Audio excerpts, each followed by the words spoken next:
Ya, halo. Nama saya Yohan Mulyono. Sekarang saya menjabat sebagai Head of Cybersecurity Program di Binus University. Oke, seperti yang diketahui ya, belum lama ini memang dari Binusian tuh ada mengikuti ajang Black Hat Middle East. Nah, tapi ternyata selain yang di Middle East ada juga nih Bapak yang mengikuti di region Europe. Boleh nggak sih diceritain perjalanan ke sana tuh seperti apa dan agendanya tuh apa sih dan apa perbedaannya dengan yang di Middle East? Oke, jadi mungkin sedikit cerita dulu tentang Black Hat ya. Jadi Black Hat itu sebenarnya punya 4 region. Ada Asia, ada US, ada Middle East and Africa, dan ada Europe. Jadi masing-masing tuh memang punya ciri khasnya sendiri. Cuman kalau yang Middle East itu memang ada spesialnya, dia itu ada kompetisinya. Sedangkan kalau yang di tempat lain itu nggak ada kompetisinya. Karena kalau kemarin sempat ngobrol sama owner si Black Hat ini, memang yang MEA ini itu tuh franchise. Jadi kayak dibeli sama sultannya atau rajanya gitu ya, si merek dagangnya ini, si Black Hat. Dan diadain di region itu. Nah kalau yang 3 sisanya ini yang selalu kita hadir tiap tahun, rutin dari tahun 2019. Jadi di sana itu tuh istilahnya adalah di mana para akademisi gitu ya, para perusahaan juga mengupdate tentang informasi, tentang teknologi-teknologi yang mereka baru punya, dan kalau dari para akademisi berarti mengupdate research-nya, atau alat-alatnya, atau tools yang dibikin. Nah kebetulan di tahun ini juga kita update lagi nih tools yang baru kita bikin, dan toolsnya itu berputar di sekitar privacy dan cybersecurity. Nah, tadi kan sudah disebutkan ya, ada nih perbedaannya dengan yang di Middle East. Dan aku tahu juga kalau misalkan di region Europe itu Bapak mempresentasikan sebuah tool nih ke mereka. Boleh nggak diceritain produknya apa sih yang dipresentasikan? Oke, jadi toolsnya ini dibikin sama 3 mahasiswa dan saya gitu. Jadi memang ide awalnya ini kita sudah berkali-kali kita forging lagi, kita bikin ulang lagi, forging lagi, bikin ulang lagi. Cuman memang bergeraknya di bidang privacy.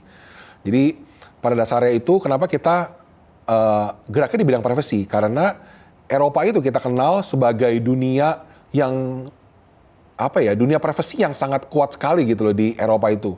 Kita mengenal ada GDPR di sana ya. Dan kita kayaknya kalau submit sesuatu yang berhubungan sama privacy itu kayaknya diterimanya lebih tinggi, ditambah dengan ide-ide yang mutakhir gitu, yang baru gitu ya. Jadi yang saya bikin itu adalah gimana suatu dokumen itu bisa dianalisa secara otomatis, itu mengandung hal-hal apa saja yang ada privasinya. Jadi contoh, kadang-kadang kan kita gini ya, kita mau bikin surat komplain gitu ke suatu perusahaan. Di surat komplain itu ada formatnya tuh, ada nama, ada alamat, ada tanggal lahir, nomor handphone, email, dan segala macam. Lalu ada komplainnya kita.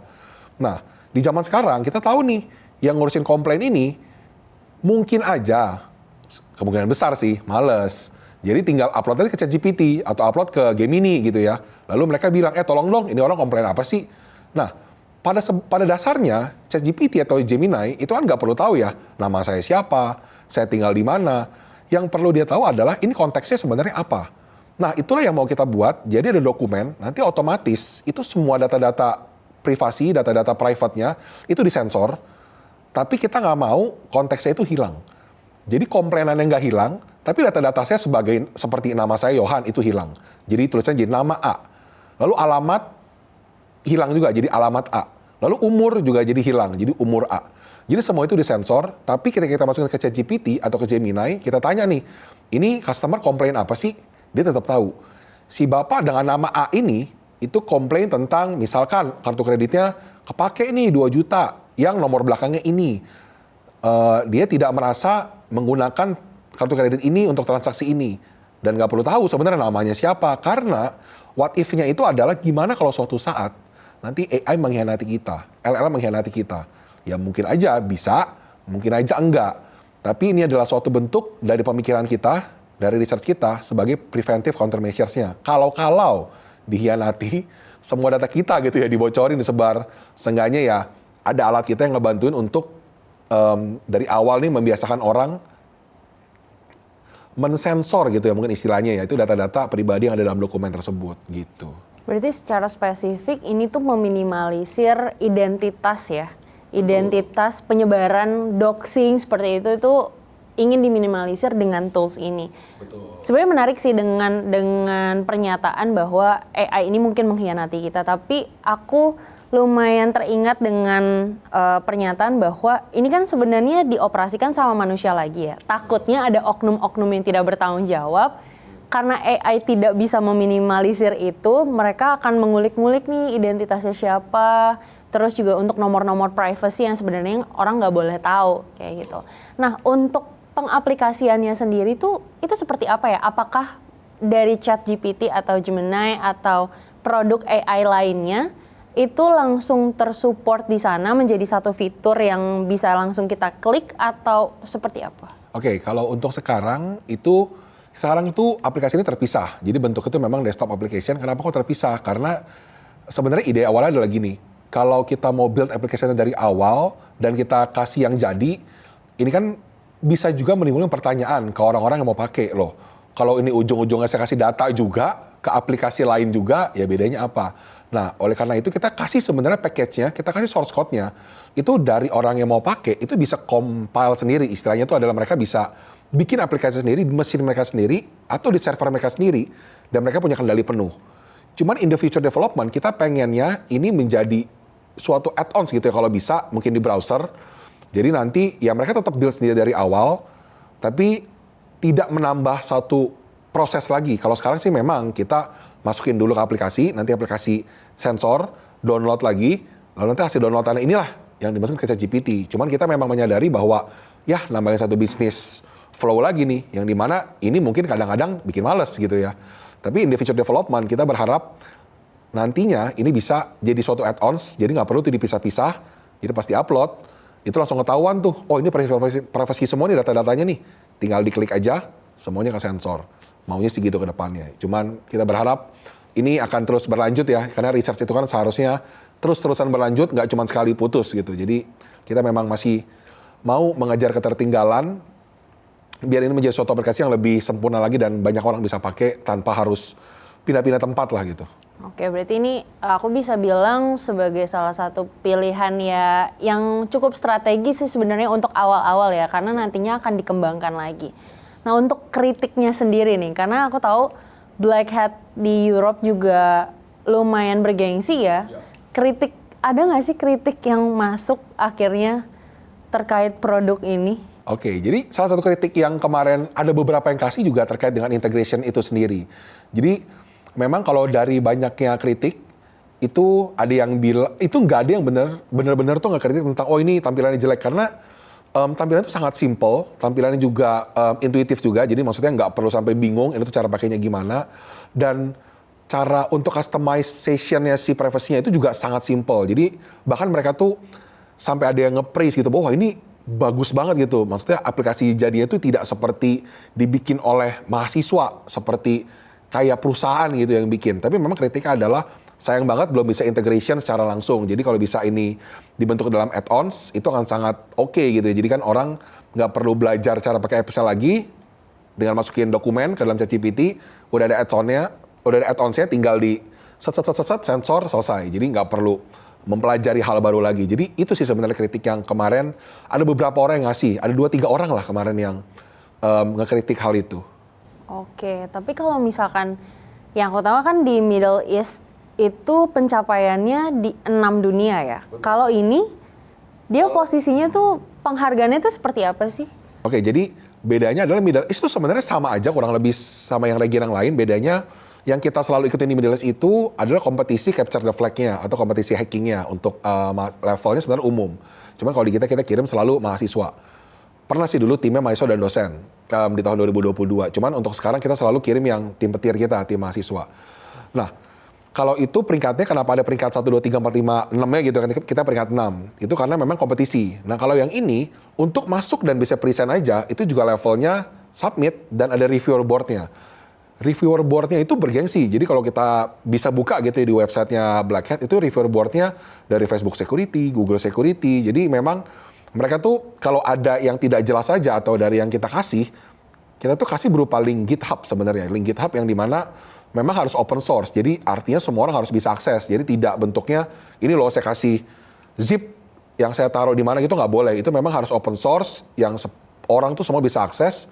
Dan kalau mereka melihat ini kayaknya ada yang nggak jelas, itu biasa akan langsung dikasih kritik dan ya udah ditolak. Cuman kalau kita tuh udah berkali-kali submit dan acceptance rate cukup tinggi. Sebenarnya kita mungkin total ada sekitar 10 mungkin karya yang sudah pernah disubmit dari tahun 2020. Dan ya itulah mungkin bentuk penghargaan ya, kita berhasil bisa present di sana, dapat booth sendiri untuk kasih tahu ini loh level kita, level karya-karya Binusian yang diakui oleh dunia, dan artinya berarti karya kita tuh standarnya sudah internasional, sudah level dunia. Itu menurut saya sudah menjadi suatu achievement juga ya, suatu prestasi. Jadi bukan nggak bisa dirankingin sih, memang beda sama yang Middle East. Tapi secara kompetitor kita bersaing dengan negara lain berarti ya? Betul, itu kita bersaingnya ya kalau saya lihat ya kemarin ya ada Todai, University Tokyo gitu ya, ada dari NTU yang Taiwan University, NUS juga beberapa kali, lalu ada Korea University, kemarin saya menghadiri yang seminar itu ada dari KAIS, ada dari Yang Ming Chiao Tung, dari Tsinghua University, jadi memang levelnya itu level-level dunia submit ke sana. Dan kita juga nggak mau kalah gitu dari bidang cyber security, kita mau sampai ke sana juga. Kita menunjukkan bahwa ya inilah level cyber security Binus University, bersaingnya sama kelas-kelas dunia lagi gitu. Sudah sama kelas dunia, bukan yang kita beraninya mau main di kandang terus kita mau melompat keluar dari Indonesia, kita kasih tahu bahwa ini levelnya kita. Oke, aku mau melanjutkan nih untuk produknya tadi.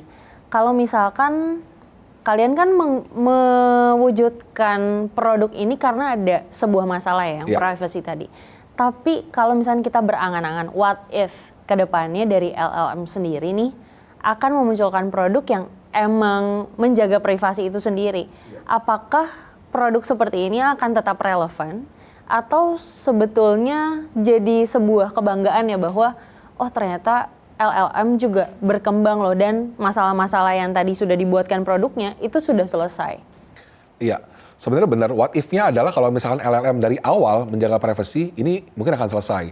Tapi problemnya adalah dulu ketika muncul pertama kali ChatGPT, mungkin semua mata tertuju sama ChatGPT. Tapi sekarang banyak sekali perusahaan yang akhirnya bikin tuh LLM-nya sendiri. Nah pertanyaannya adalah ketika satu LLM sudah memiliki standar, apakah LLM yang lain akan memiliki standar yang sama juga?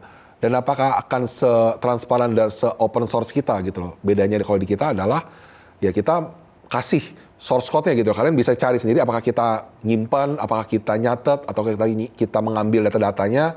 Bedanya adalah ya itu, kalau sekarang mungkin yang berani nggak banyak gitu ya. Mungkin salah satunya kayak DeepSeek. Itu yang dari China kan memang open source. Kita bisa lihat source code-nya seperti apa.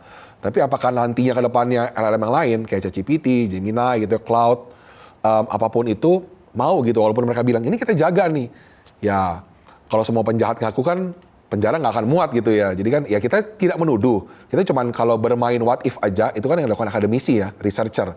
What if in the future AI betrays us? Ya inilah salah satu langkah yang bisa kita lakukan. Jadi ini nih preventive countermeasure secara cyber security, karena memang cyber security itu kan nggak bisa berdiri sendiri ya. Kita harus nempel nih, AI berkembang, kita mesti berkembang. Teknologi berkembang, kita mesti berkembang. Ada blockchain, kita berkembang. Ada mungkin cryptocurrency, kita berkembang. Sekarang AI nih, LLM lagi berkembang. Nah kita mau nempelin juga buat ikut berkembang. Jadi apakah masalah selesai? Selesai kalau semuanya transparan. Tapi kalau semuanya cuma bilang, oh kita jaga kok. Nah itu sebenarnya susah. Kalau ngomongin jaga kan semua orang juga akan maunya bilang, semua pabrik kecap akan bilang kecapnya nomor 1. Ya sama, semua teknologi akan bilang teknologi nomor 1, teknologi yang ngelakuin ini. Tapi apakah benar? Gitu. Oke, boleh dong sebagai penutup, pastikan kemarin setelah mengikuti ajang istilahnya Black Hat Europe, itu pasti banyak banget pelajarannya. Dan pasti aku yakin anak-anak cyber security juga kayaknya pengen lebih banyak yang ikut gitu. Boleh nggak dikasih pesan atau terkait pembelajaran yang Bapak dapetin selama mengikuti Black Hat Europe kemarin, bisa disampaikan ke anak-anak? Oke, jadi ini mungkin agak panjang sedikit nggak apa-apa ya. Tapi saya mempelajari ketika sampai di sana, pelajaran baru yang saya dapat itu adalah in cyber security, everyone has their own place. Jadi setiap orang tuh memiliki tempatnya sendiri. Kalau kita merasa ini kok bidang cyber security yang saya suka ini agak aneh ya, nggak banyak orang yang kerjain. Kemarin itu saya mengikuti satu istilahnya seminar, di sana itu istilahnya briefings bersama teman saya yang udah kerja di sana gitu ya, dan orang itu lumayan jago banget malah menurut saya, dibanding sama saya skillnya pasti dia skillnya di atas saya. Itu title-nya satu pun istilahnya Gak ada yang saya ngerti title seminarnya. Cuman ketika saya diskus sama teman saya bilang begini, nggak apa-apa kok. Kita harus berada di zona yang membuat kita tidak nyaman. Oke? Saya duduk 10 menit, 15 menit, 1 slide, 2 slide di presentasi, sampai slide ke-8, kita tetap nggak ngerti apa-apa. Jadi kita memutuskan untuk keluar dan cari tema yang lain. Tapi kita ngobrol akhirnya bahwa di dunia cybersecurity ada orang yang niche sedalam itu. Kita mungkin mempelajari selama ini generalis gitu, kita mempelajari mungkin ini cybercrime dan segala macam, itu lebih general ke arah samping. Tapi ada orang yang benar-benar nyelamnya dalam banget, sampai sedalam itu, sampai banyak orang yang saya lihat kiri kanan juga mukanya bingung, ini dia ngomongin apa, bukan karena presentasi jelek, tapi memang ilmunya sedalam itu dan seniche itu. Jadi teman-teman yang bergelut di bidang cybersecurity dan merasa kok topiknya spesifik banget ya, jangan minder, karena semua orang punya tempat di cybersecurity. Everyone has their own place in cybersecurity. Jadi kejar aja yang teman-teman suka, sedalam apapun itu, dalemin, jangan takut nggak ada tempatnya. Di dunia belahan seperti Eropa, di US, mungkin di Middle East, itu ada orang yang mendalami ilmu yang sama juga. Jadi jangan ngeganti cuman gara-gara ngelihat kok nggak banyak orang yang di sini. Justru kejarlah itu, karena itulah yang akan menjadi ciri khasnya teman-teman di dunia cybersecurity.